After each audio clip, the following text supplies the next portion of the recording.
चलिए देखते हैं हमारा अगला क्वेश्चन। कौन सा खाद्य पदार्थ संपूर्ण प्रोटीन का अच्छा स्रोत होता है?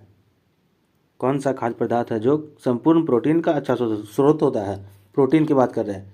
अगर सही ऑप्शन की बात करते हैं तो सही ऑप्शन इसमें हो गया सी नंबर अंडा। सी नंबर अंडा, सी नंबर अंडे में यानी कि अंडे में प्रोटीन का बहुत अच्छा स्रोत होता है। इसके साथ साथ मसूर में भी प्रोटीन की मात्रा कुछ हद तक पाई जाती है, लेकिन अच्छे स्रोत की बात करते हैं तो यहाँ पर अंडा उपयुक्त आंसर हो गया। पालक की बात करते हैं तो पालक में आयरन और विटामिन ए पाया जाता है। पालक में आयरन और विटामिन ए पाया जाता है। और चावल में कार्बोहाइड्रेट की मात्रा पाई जाती है। चावल में कार्बोहाइड्रेट की मात्रा पाई जाती है। चलिए देखते हैं हमारा अगला क्वेश्चन। मौलिक कर्तव्य को की अवधारणा, मौलिक कर्तव्यों की अवधारणा निम्नलिखित में से किस से देश से ली गई थी? मौलिक कर्तव्यों की अवधारणा निम्नलिखित में से किस देश से ली गई थी? ऑप्शन दिया गया है A number USA, B number Australia, C number Ireland, D number रूस। देखिए सही ऑप्शन की अगर बात करते हैं तो हमारा सही ऑप्शन हो गया मौलिक कर्तव्य। मौलिक कर्तव्य रूस से लिया गया है, रूस के संविधान से ली गई है। मौलिक कर्तव्य रूस के संविधान से ली गई है। 42वें संविधान संशोधन 42वें संविधान संशोधन 1976 को भारतीय संविधान में 10 मौलिक कर्तव्यों को जोड़ा गया था।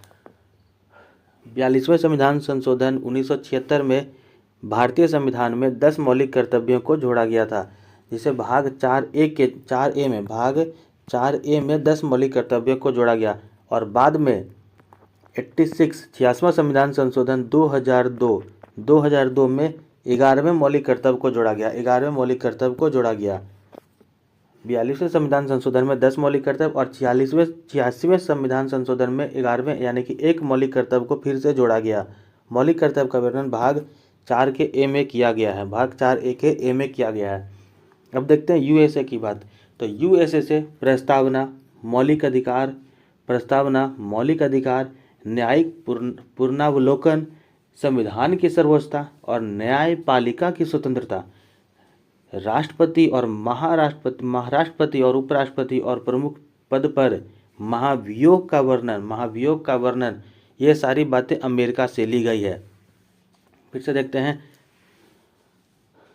अमेरिका के संविधान से प्रस्तावना, मौलिक अधिकार, न्यायिक पुनरावलोकन, संविधान की सर्वोच्चता, न्यायपालिका की स्वतंत्रता, राष्ट्रपति, उपराष्ट्रपति और प्रमुख पद पर बैठे व्यक्तियों पर महाभियोग की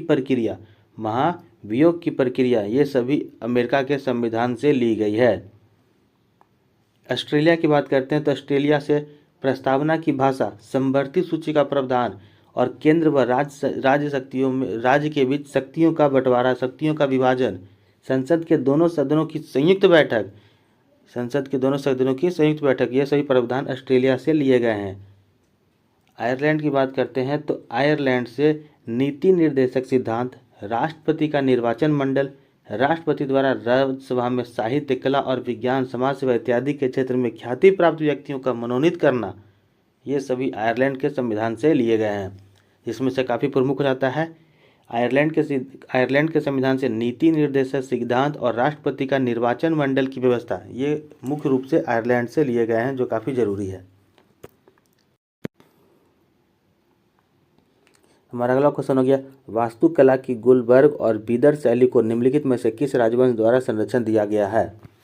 ए नंबर नंद वंश, बी नंबर बहमनी राजवंश, सी नंबर तुलुक राजवंश, डी नंबर मराठा राजवंश। सही ऑप्शन की बात करते हैं तो इसका सही ऑप्शन की अगर हम बात करते हैं तो इसका सही ऑप्शन हो गया बी नंबर बहमनी राजवंश। बी नंबर बहमनी राजवंश। वास्तुकला की गुलबर्ग और बीदर शैली को बहमनी राजवंश के द्वारा संरक्षण दिया गया था। बहमनी सल्तनत के शासनकाल में विकसित हुई फारसी इंडो इस्लामिक वास्तुकला, ध्यान दीजिएगा, फारसी इंडो इस्लामिक वास्तुकला शैली को दक्कन के सल्तनतों ने भी अपनाया था। यानी कि उधर के जो राजा थे इन्होंने भी फारसी इंडो इस्लामिक वास्तुकला को अपनाया था। बहमनी सल्तनत की स्थापना जो थी वो अलाउद्दीन हसन बहमन शाह ने 1347 ईस्वी में की थी। अलाउद्दीन हसन बहमन शाह ने बहमनी सल्तनत की स्थापना 1347 ईस्वी में की थी। भारत में कुछ प्रमुख शैलियाँ भी हैं जिसमें से उन्हें भी एक बार देख लेते हैं। पहला हो गया गुलबर्ग, बीदर, बीजापुर और गोलकुंडा शैली। गुलबर्ग, बीदर, बीजापुर और गोलकुंडा शैली, ये सभी शैली दक्कनी वास्तुकला का हिस्सा है। ये सभी शैलियाँ दक्कनी वास्तुकला का हिस्सा है। गुलबर्ग, बीदर, बीजापुर और गोलकुंडा। मंदिर वास्तुकला की भारत में प्रमुख शैलियों में नागर शैली, मंदिर वास्तुकला में नागर शैली जो पूरे उत्तर भारत में प्रसिद्ध है, और द्रविड़ और बेसर शैली जो दक्षिण भारत में प्रसिद्ध है। नागर शैली उत्तर भारत में, द्रविड़ शैली और बेसर शैली दक्षिण भारत में प्रसिद्ध है। इसी के साथ एक मिली जुली शैली का भी एक विकास हुआ है जिसे हम इंडो इस्लामिक शैली कहते हैं। भारतीय और इसमें भारतीय और इस्लाम कल्चर का दोनों का मिला जुला वर्णन मिलता है, या कह सकते हो कि दोनों का मेल मिला हुआ है। दोनों की जो शैलियाँ हैं मिला करके इंडो इस्लामिक शैली का उदय हुआ है। भारत में कुछ अन्य शैलियाँ भी हैं जैसे मुगल शैली, चालुक्य शैली, कलिंग, इंडो सरसैनिक और तुगलक शैली। चालुक्य, कलिंग, इंडो सरसैनिक, तुगलक और मुगल शैली, ये सभी भी वास्तुकला में प्रमुख शैलियाँ हैं जो भारत में काफ़ी ज़्यादा प्रसिद्ध हुई। चलिए देखते हैं अपना अगला क्वेश्चन। छठ पूजा कितने दिनों तक मनाई जाती है? ऑप्शन नंबर ए 5 दिनों तक, बी 1 दिन, सी नंबर 2 दिन, डी नंबर 4 दिन। सही ऑप्शन की बात करते हैं तो छठ पूजा 4 दिनों तक मनाया जाने वाला पर्व है। छठ पूजा 4 दिनों तक मनाया जाने वाला पर्व है। इस पर्व में सूर्य की पूजा की जाती है एवं छठ पूजा की शुरुआत नहा खा से शुरू होता है। छठ पूजा की शुरुआत नहा खा से शुरू होता है और एवं आखिरी दिन में उगते सूरज को अर्घ्य देकर इस छठ पर्व को समाप्त कर दिया जाता है, या उसे हम पारण कहते हैं। भारत में 2 छठ पर्व प्रमुख रूप से मनाए जाते हैं। पहला हो गया कार्तिक छठ, जिसे हम अक्टूबर और नवंबर महीने में दिवाली के बाद मनाते हैं। कार्तिक छठ जिसे हम अक्टूबर और नवंबर महीने में दिवाली के बाद मनाते हैं। उसके बाद दूसरा हो गया चैती छठ। चैती छठ मार्च और अप्रैल महीने में होली के बाद मनाया जाता है। चलिए देखते हैं हमारा अगला क्वेश्चन। गलत युग्म की पहचान करना है। गलत युग्म की पहचान करना, बताना है कि इसमें से कौन सा है जो गलत मिलाया हुआ है। सबसे पहले ए नंबर ऑप्शन, उत्तर पश्चिमी हवा। उत्तर पश्चिमी हवा पश्चिम बंगाल में चलती है, बिल्कुल सही है। अम्र बौछार, जिसे हम मैंगो सावर कहते हैं, मैंगो सावर, यह केरल में चलता है, ये भी सही है। मंजरी वर्षन जो आंध्र प्रदेश में चलता है, यह ऑप्शन गलत है। इसलिए हमारा गलत युग में हमारा ऑप्शन हो गया सी नंबर, मंजरी वर्षन आंध्र प्रदेश में। डी नंबर देख लेते हैं, वारडोइसिला असम में चलने वाली हवा है। इसके साथ और भी कुछ इंपॉर्टेंट है जिसे भी हम देख लेते हैं। जैसे मंजरी वर्षन केरल और कर्नाटक में चलने वाली हवा है। मंजरी वर्षन केरल और कर्नाटक में चलने वाली हवा को हम मंजरी वर्षन कहते हैं। इसके साथ भारत की कुछ प्रमुख हवाओं को भी देख लेते हैं। जैसे लू, उत्तर भारत में चलने वाली गर्म हवाओं को हम लू कहते हैं। वेस्ट बंगाल और आसाम में चलने वाली हवाओं को काल बैसाखी के रूप से जाना जाता है। वेस्ट बंगाल और आसाम में काल बैसाखी। मालाबार तट यानी कि केरल पर मालाबार तट जो मुख्य रूप से केरल में, वहाँ पर चलने वाली हवा को एलिफेंटा हवा कहा जाता है। केरल में चलने वाली हवा को एलिफेंटा हवा, जो स्पेशली मालाबार तट के आसपास चलती है। चिनूक, देखिए इसके हो गए भारत की कुछ प्रमुख हवाएं। अब कुछ विश्व में चलने वाली कुछ स्थानीय हवा को भी हम एक बार देख लेते हैं। सबसे पहला नाम आता है चिनूक, जो उत्तरी अमेरिका यानी कि नॉर्दर्न अमेरिका में चलने वाली हवा को हम चिनूक कहते हैं, स्थानीय नाम में उनके चिनूक कहते हैं। दूसरा हो गया हरमटन को डॉक्टर विंड भी कहा जाता है, जो पश्चिमी अफ्रीका के सहारा रेगिस्तान से गिनी तट की तरफ चलता है। इसे हरमटन या डॉक्टर विंड के नाम से जाना जाता है। मिस्टर्ल, फ्रांस और आल्प्स पर्वत पर चलने वाली हवा को मिस्ट्रल कहा जाता है।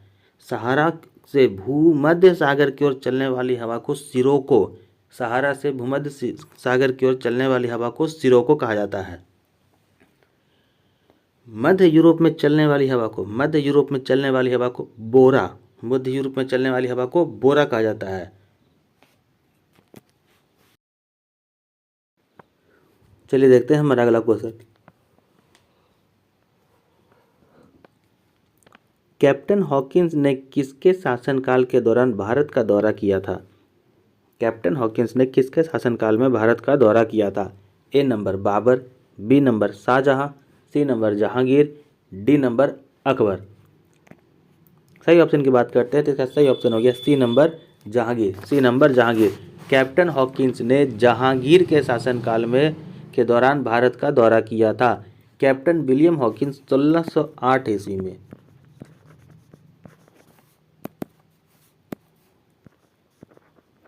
1608 ईस्वी में भारत आए थे। वह इंग्लैंड के राजा जेम्स प्रथम के पत्र के साथ जहांगीर के दरबार में आए थे। वो यहाँ पर जहांगीर से कारखाना शुरू करने की अनुमति लेने के लिए भारत आए थे। कैप्टन हॉकिंस जहांगीर से मिलकर कारखाना खोलने की अनुमति लेना चाहते थे और उसी संबंध में उसी पर्पस पे वो जहांगीर से मिलने के लिए भारत आए थे। अब कुछ लोगों के नाम, जो भारत आने वाले कुछ अंग्रेज हैं, उनके नाम भी हम देख लेते हैं। सबसे पहला नाम आता है थॉमस स्टीफंस का। थॉमस स्टीफंस का, जो भारत आने वाले प्रथम अंग्रेज थे, जो 1579 ईस्वी में 1579 ईस्वी में भारत आए थे और वो पुर्तगाल की जहाज़ से भारत पहुँचे थे और गोवा पहुँचे। पुर्तगाल की जहाज़ से भारत में गोवा पर सबसे पहले आए। उसके बाद दूसरा नाम आता है सेल्फ फिच का, जो ज़मीनी मार्ग से अकबर के दरबार में पहुँचे थे 1585 ईस्वी में। 1585 ईस्वी में सेल्फ फिंच, जो ज़मीनी मार्ग से आए थे और अकबर के दरबार में पहुँचे थे। उसके बाद नाम आता है जॉन मेल्डन हॉल, जो 1603 में अकबर के दरबार पहुँचे थे। जो जॉन मेल्डन हॉल को 1603 में अकबर के दरबार पहुँचे थे। ये सभी सिर्फ भारत भ्रमण करने के लिए ये तीनों अंग्रेज आए थे। लेकिन कैप्टन हॉकिंस जो थे वो व्यापारिक रियासतें मांगने के लिए, या कह सकते हो कि पूर्ण रूप से ईस्ट इंडिया कंपनी की तरफ से भारत आए थे। ईस्ट इंडिया कंपनी की तरफ से भारत आए थे, या कह सकते हैं उसे कि 1608 में आधिकारिक तौर पर से कैप्टन हॉकिंस को भारत भेजा गया था। कैप्टन हॉकिंस हेक्टर नामक जहाज से भारत पहुंचे थे और भारत में वो सबसे पहले सूरत पहुंचे थे।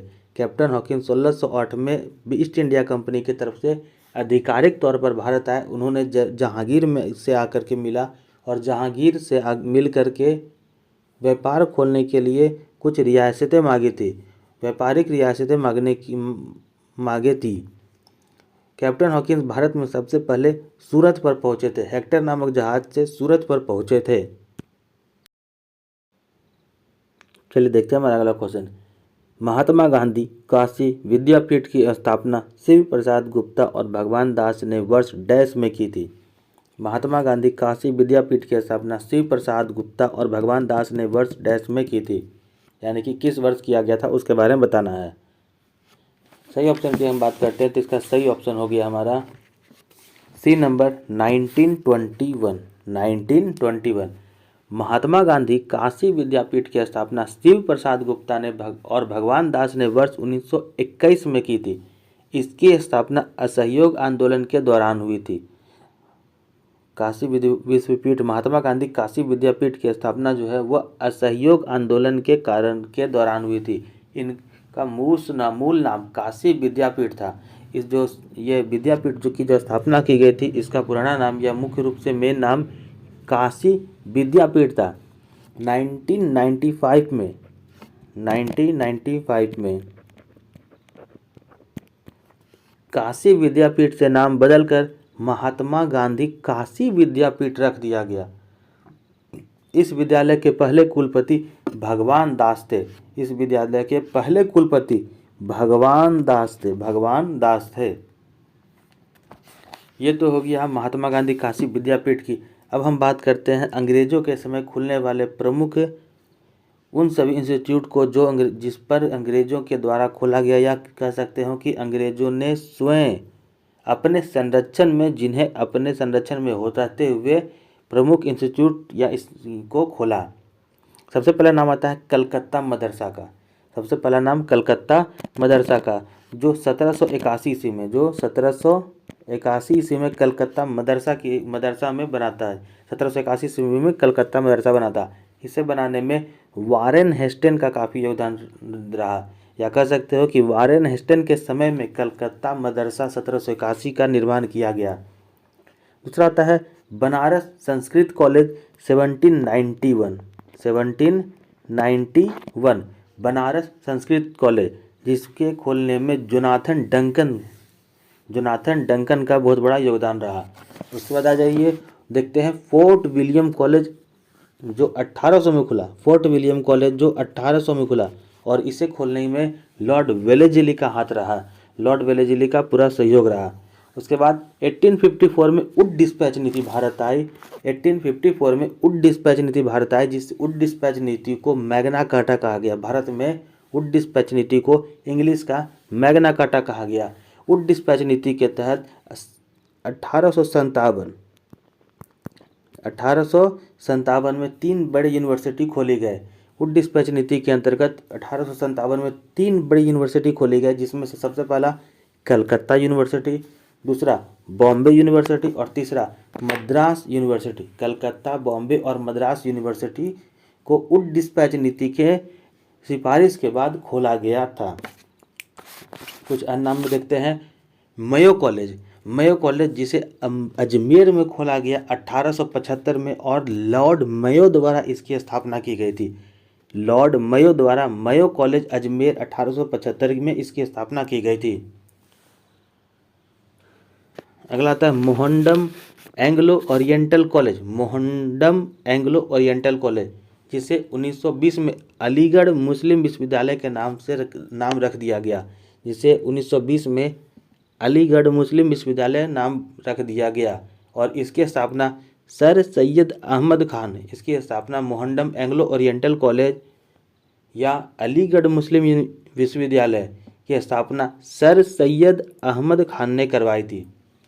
उसके बाद आ गया इंपीरियल एग्रीकल्चर रिसर्च इंस्टीट्यूट 1905 में इसकी स्थापना हुई। इंपीरियल एग्रीकल्चर रिसर्च इंस्टीट्यूट, जिसकी स्थापना 1905 में हुई थी, और इसे लॉर्ड कर्जन द्वारा बिहार के पूसा में खोला गया था। इसे लॉर्ड कर्जन द्वारा इंपीरियल एग्रीकल्चर रिसर्च इंस्टीट्यूट 1905 को लॉर्ड कर्जन के द्वारा बिहार के पूसा में खोला गया था। चलिए देखते हैं हमारा अगला क्वेश्चन। ए सुटेबल बॉय उपन्यास के लेखक कौन है? ए सुटेबल बॉय उपन्यास के लेखक कौन है? Option number A Vikram Seth, B number Neel Mukherjee, C number Aravind Adiga, D number Mahesh Rao. सही ऑप्शन की बात करते हैं तो इसका सही ऑप्शन हो गया ए सुटेबल बॉय उपन्यास के लेखक विक्रम सेठ हैं। ए सुटेबल बॉय उपन्यास के लेखक विक्रम सेठ हैं। चलिए देखते हैं हमारा अगला क्वेश्चन। निम्नलिखित में से कौन प्रार्थना सभा के संबंध में नहीं थे? निम्नलिखित में से कौन प्रार्थना सभा के संबंध में नहीं थे? A number Atmaram Pandurang, B number Mahatma Gandhi, C number R G. Bhandarkar, D number Govind Ranade. सही ऑप्शन की बात करते हैं तो इसका सही ऑप्शन हो गया बी नंबर महात्मा गांधी। महात्मा गांधी प्रार्थना सभा के संबंध में नहीं थे। प्रार्थना सभा के संबंधित व्यक्ति आत्माराम पांडुरंग, आर.जी. भंडारकर, गोविंद रनाडे, महादेवी गोविंद रनाडे, ये व्यक्ति थे जो प्रार्थना सभा से संबंधित व्यक्ति हैं। प्रार्थना समाज की सामाजिक और धार्मिक सुधार का एक आंदोलन था। प्रार्थना सभा या प्रार्थना समाज सामाजिक और धार्मिक सुधार आंदोलन का एक सामाजिक और धार्मिक सुधार आंदोलन था। इसकी स्थापना 1867 बम्बई में हुआ था। प्रार्थना समाज की स्थापना 1867 बम्बई में हुआ था। प्रार्थना समाज ने जाति व्यवस्था को खत्म करने के लिए बाल विवाह को रोकने की कोशिश की थी। प्रार्थना समाज ने पंढरपुर और विलेपार्ले में बाल आश्रम और स्कूल भी खोले हैं। चलिए देखते हैं हम अपना अगला क्वेश्चन। किस राज्य में झूमिंग खेती को दहिया के नाम से जाना जाता है? किस राज्य में झूमिंग खेती को दहिया के नाम से जाना जाता है? A number Madhya Pradesh, B number Rajasthan, C number Orissa, D number Andhra Pradesh. सही ऑप्शन की अगर बात करते हैं तो दहिया ए मध्य प्रदेश के झूमिंग खेती को कहते हैं। मध्य प्रदेश में 2 झूमिंग खेती की जाती है, एक हो गया दहिया और दूसरा हो गया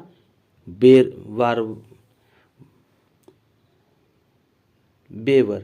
दहिया और बेवर झूमिंग खेती मध्य प्रदेश में 2 प्रकार की झूमिंग खेती की जाती है, या कह सकते हैं कि मध्य प्रदेश में झूमिंग खेती के 2 नाम है, पहला हो गया बेवर और दूसरा हो गया दहिया। इसके साथ भारत के अन्य राज्यों में भी झूम खेती की जाती है, जिसके बारे में हम जान लेते हैं। पहले देखते हैं उत्तर पूर्वी भारत में। उत्तर पूर्वी भारत यानी कि असम, मेघालय, मिजोरम और नागालैंड। असम, मेघालय, मिजोरम और नागालैंड, जहाँ पर झूमिंग खेती को झूम खेती के रूप में ही जाना जाता है। झूमिंग खेती को झूम खेती के रूप में ही जाना जाता है। मध्य प्रदेश में बेवर और दहिया, मध्य प्रदेश में बेवर और दहिया। आंध्र प्रदेश में पोड्डू या पेंडा, आंध्र प्रदेश में पोड्डू या पेंडा के नाम से जाना जाता है। उड़ीसा में पामादावी या बिरिंगा, उड़ीसा में पामादावी या बिरिंगा के नाम से जाना जाता है। वेस्टर्न घाट यानी कि केरला और कर्नाटका के क्षेत्र में, वेस्टर्न घाट यानी कि केरला और कर्नाटका के क्षेत्र में कुमारी यानी कि झूमिंग खेती को कुमारी के नाम से जाना जाता है। दक्षिण पूर्वी राजस्थान की अगर बात करते हैं तो दक्षिण पूर्वी राजस्थान में वालरे या वाल्टरे के नाम से झूमिंग खेती को जानते हैं। झारखंड में कुरुआ और छत्तीसगढ़ तथा अंडमान निकोबार में दीपा, छत्तीसगढ़ तथा अंडमान निकोबार में दीपा के नाम से जाना जाता है। ये भारत के कुछ क्षेत्र हो गए जहाँ पर झूमिंग खेती कराई जाती है। अब विश्व की झूमिंग खेती पर भी एक बार देख लेते हैं। सबसे पहला नाम आता है मिल्पा, जो मैक्सिको की खेती को कहते हैं। मिल्पा मैक्सिको और मध्य अमेरिका यानी कि सेंट्रल अमेरिका की खेती को मिल्पा के नाम से जाना जाता है। कोनको वेनेजुएला के लिए, रोको ब्राज़ील के लिए, लदांग इंडोनेशिया और मलेशिया के लिए, रे वियतनाम की झूम खेती को हम रे कहते हैं। श्रीलंका की झूम खेती को हम चेना कहते हैं। म्यांमार की झूम खेती को टोगिया, और कांगो और सेंट्रल अफ्रीका की झूम खेती को मसोले। कांगे और सेंट्रल अफ्रीका के झूम खेती को मसोले। फिर से देख लेते हैं। वेनेजुएला की झूम खेती को कोनुका, मैक्सिको की झूम खेती को मिल्पा, ब्राज़ील की झूम खेती को रोका, इंडोनेशिया और मलेशिया के झूम खेती को लदांग, और वियतनाम के झूम खेती को रे कहा जाता है। चलिए देखते हैं हमारा अगला क्वेश्चन। मुंडारी भाषा भारत के निम्नलिखित में से किस राज्य की क्षेत्रीय भाषा है? कहा जा रहा है मुंडारी भाषा भारत के निम्नलिखित में से किस क्षेत्र में बोली जाती है, या कह सकते हो किस एरिया के क्षेत्रीय भाषा है Mundari. Option number A Thar रेगिस्तान, ऑप्शन नंबर बी मालवा का पठार, option number C Baghelkhand, option number D Chota Nagpur पठार। सही ऑप्शन की अगर बात करते हैं तो इसका सही ऑप्शन हो गया छोटा नागपुर पठार। मुंडारी भाषा है जो छोटा नागपुर पठार की भाषा है। इस ऑप्शन को अच्छी तरह से डिटेल देखते हैं। सबसे पहले आता है ए नंबर थार रेगिस्तान। तो राजस्थान के एरिया में या थार रेगिस्तान के एरिया में प्रमुख रूप से बोली जाने वाली प्रमुख और जनजातीय भाषाओं में मारवाड़ी भाषा, सिंधी और लहंदा, उसके बाद थाली या दातक बोली, उसके बाद भील, मीना, गरासिया और बंजारा। ये सब कुछ प्रमुख भाषाएं हैं, प्रमुख और जनजातीय भाषाएं हैं जो राजस्थान के थार एरिया में बोली जाती है। फिर से देख लेते हैं। मारवाड़ी, सिंधी और लहंदा, थाली या धातक,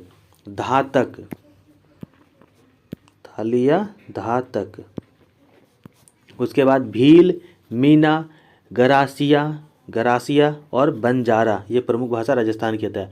फिर देखते हैं मालवा के पठार में। मालवा के पठार में उज्जैनी, रजवाड़ी, उमठवाड़ी, उज्जैनी, रजवाड़ी और उमठवाड़ी प्रमुख भाषाएं हैं। इसके साथ अन्य जनजातीय भाषा में भीली, गोंडी और कोरकू, भीली, गोंडी और कोरकू, भीली, गोंडी और कोरकू अलग भाषाएं हैं। बघेलखंड की बात करते हैं तो बघेलखंड में बछेली, गोडी, कुम्हारी, केवाती और पवारी। बघेलखंड में बघेली, गोंडी, कुम्हारी, केवाती और पवारी मुख्य भाषा है। अब बात करते हैं छोटा नागपुर को। छोटा नागपुर के बारे में अच्छी तरह से देख लेते हैं। छोटा नागपुर भाग में 3 भाषाई परिवार पाए जाते हैं। छोटा नागपुर में 3 भाषाई परिवार पाए जाते हैं, जिसमें से पहला होता है इंडो आर्यन, दूसरा होता है ऑस्ट्रियो एशियाटिक भाषा, पहला इंडो आर्यन, ऑस्ट्रियो एशियाटिक भाषा और तीसरा द्रविड़। फिर से इंडो आर्यन, ऑस्ट्रियो एशियाटिक और Dravid, Indo Aryan, Austro Asiatic और द्रविड़ 3 प्रमुख भाषाएं पाई जाती है, जिसमें इंडो आर्यन के अंतर्गत खोरठा, कुमराली, पंचपरगिनिया और हिंदी भाषा। इंडो आर्यन में खोरठा, कुरमाली, पंचपरगिनिया और हिंदी भाषा बोली जाती है। ऑस्ट्रो एशियाटिक भाषा जिसे का अन्य रूप मुंडा भाषा समूह भी कहा जाता है। ऑस्ट्रो एशियाटिक भाषा जिसे अन्य नाम मुंडा भाषा समूह भी कहा जाता है। इसके अंतर्गत संथाली, मुंडारी, हो, खड़िया, भूमिज और कोरकू भाषा बोला जाता है। इसके अंतर्गत संथाली, मुंडारी, हो, खड़िया और भूमिज और कोरकू भाषा बोला जाता है। तीसरा हो गया द्रविड़ भाषा। द्रविड़ भाषा के अंतर्गत दक्षिण भारत में तमिल, तेलुगु, कन्नड़ और मलयालम भाषा बोली जाती है। लेकिन उत्तर या मध्य भारत में कुरुख, गोंडी या मालतो द्रविड़ भाषा परिवार के उत्तर या मध्य भारत में कुरुख, गोंडी या मालतो भाषा बोली जाती है। वहीं भारत के अन्य भागों में तुलु, कोडवा और ब्रूही भाषा को बोला जाता है। इस भाषा से डिटेल करके एक अलग वीडियो बना दिया जाएगा, जिसमें सभी भाषाओं को बहुत अच्छी तरह से डिटेल करके बता दिया जाएगा।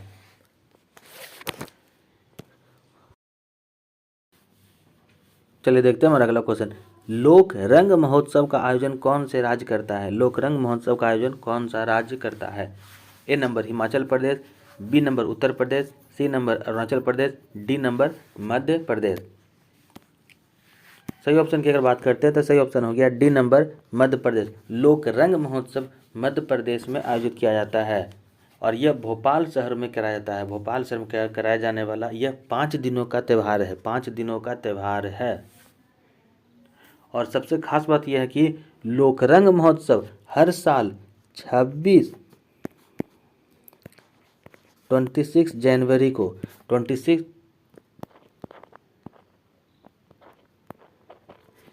को मनाया जाता है। लोकरंग त्यौहार मध्य प्रदेश में 5 दिनों तक मनाए जाने वाला एक त्यौहार है जो भोपाल में मनाया जाता है और सबसे खास बात यह है कि यह त्यौहार हर साल 26 जनवरी को मनाया जाता है।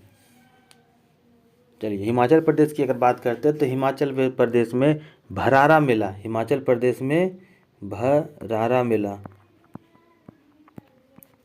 मेला प्रमुख है। उत्तर प्रदेश में कुंभ मेला, जिसके बारे में लगभग सभी लोग जानते हैं। उत्तर प्रदेश में कुंभ मेला और अरुणाचल प्रदेश में न्योकुम महोत्सव मनाया जाता है। अरुणाचल प्रदेश में न्योकुम महोत्सव मनाया जाता है। चलिए देखते हैं अगला क्वेश्चन।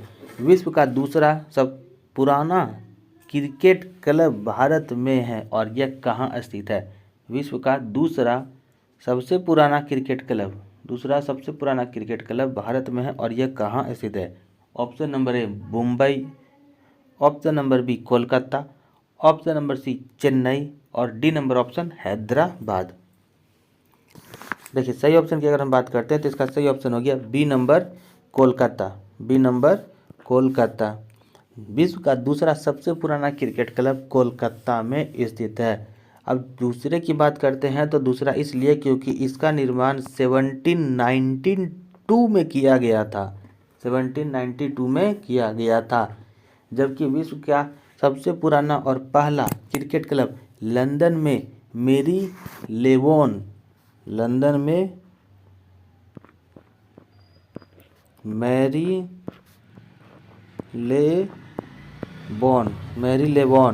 लंदन का मेरीलेबोन क्रिकेट क्लब है।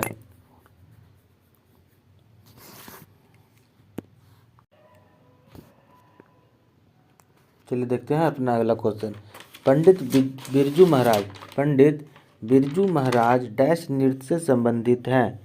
पंडित Birju Maharaj A number Kathak, B number Odissi, C number ओजिले और डी नंबर टापू।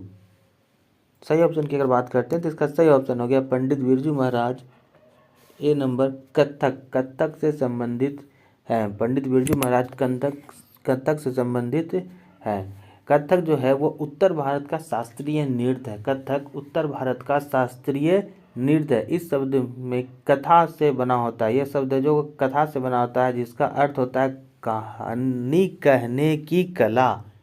कथक का अर्थ होता है कहानी कहने की कला। कथक की उत्पत्ति उत्तर भारत में हुई और यह भरतनाट्यम नृत्य के लगभग समान ही है। चलिए अगला क्वेश्चन देखते हैं। पंखीड़ा गीत डैश के किसानों के द्वारा खेती में काम करते समय गाया जाता है। पंखीड़ा गीत डैश किसानों के द्वारा खेती में काम करते समय गाया जाता है। चलिए इसका सही ऑप्शन अगर हम देखते हैं तो इसका सही ऑप्शन हो गया ए नंबर राजस्थान। पंखीड़ा गीत राजस्थान के किसानों के द्वारा खेती में काम करते समय गाया जाने वाला गीत है। चलिए देखते हैं हमारा अगला question. Select the option that express the given sentence in active voice. इसमें जो वर्ड है उसको चेक करना है एक्टिव वॉइस में। गिवन सेंटेंस है जो एक्टिव वॉइस में दिया गया है। The matches are being shown live in a sports TV।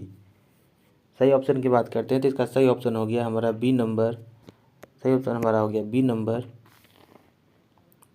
Sports TV is showing the matches live. Sports TV is showing the matches live.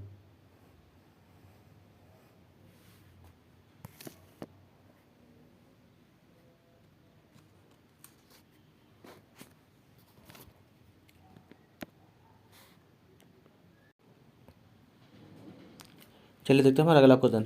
Football में goal line और penalty spot के बीच की दूरी कितनी होती है। फुटबॉल में गोल लाइन और पेनल्टी स्पॉट के बीच की दूरी कितनी होती है। ए नंबर 11 गज, बी नंबर 10 गज, सी नंबर 9 गज, डी नंबर 12 गज। सही ऑप्शन की बात करते हैं तो हमारा सही ऑप्शन हो गया डी नंबर 12 गज। फुटबॉल में गोल लाइन और पेनल्टी स्पॉट के बीच की दूरी 12 गज की होती है जिसे 11 मीटर या 36 फीट भी कहते हैं। चलिए देखते हैं हमारा अगला क्वेश्चन। बस्तर दशहरा निम्नलिखित में से किस राज्य में मनाया जाता है। बस्तर दशहरा निम्नलिखित में से किस राज्य में मनाया जाता है। ऑप्शन नंबर है Uttar Pradesh, B number Jharkhand, C number Haryana, D number Chhattisgarh. सही ऑप्शन की अगर बात करते हैं तो बस्तर दशहरा डी नंबर यानी कि छत्तीसगढ़ में मनाया जाता है। चलिए देखते हैं हमारा अगला क्वेश्चन। वैज्ञानिक तथा औद्योगिक अनुसंधान परिषद भारत सरकार के निम्नलिखित में से किस मंत्रालय के तहत आता है। ऑप्शन नंबर ए शिक्षा मंत्रालय, बी नंबर पृथ्वी विज्ञान मंत्रालय, सी नंबर विज्ञान एवं प्रौद्योगिकी मंत्रालय, डी नंबर वाणिज्य एवं उद्योग मंत्रालय। सही ऑप्शन की बात करते हैं तो सही ऑप्शन हो गया हमारा सी नंबर विज्ञान और प्रौद्योगिकी मंत्रालय। चलिए देखते हैं हमारा अगला क्वेश्चन। पश्चिमी घाट और पूर्वी घाट दक्षिणी भारत के निम्नलिखित में से किस स्थान पर मिलते हैं। पश्चिमी घाट और पूर्वी घाट दक्षिणी भारत के किस स्थान पर मिलती है। ऑप्शन नंबर ए सतपुड़ा की पहाड़ियाँ, ऑप्शन नंबर बी नल्ला माला की पहाड़ियाँ, ऑप्शन नंबर सी नीलगिरी की पहाड़ियाँ, ऑप्शन नंबर डी महेंद्रगिरी की पहाड़ियाँ। चलिए इसका सही ऑप्शन हो गया हमारा नीलगिरी की पहाड़ियाँ। पश्चिमी घाट और पूर्वी घाट दक्षिण भारत के नीलगिरी पहाड़ियाँ पर मिलती हैं।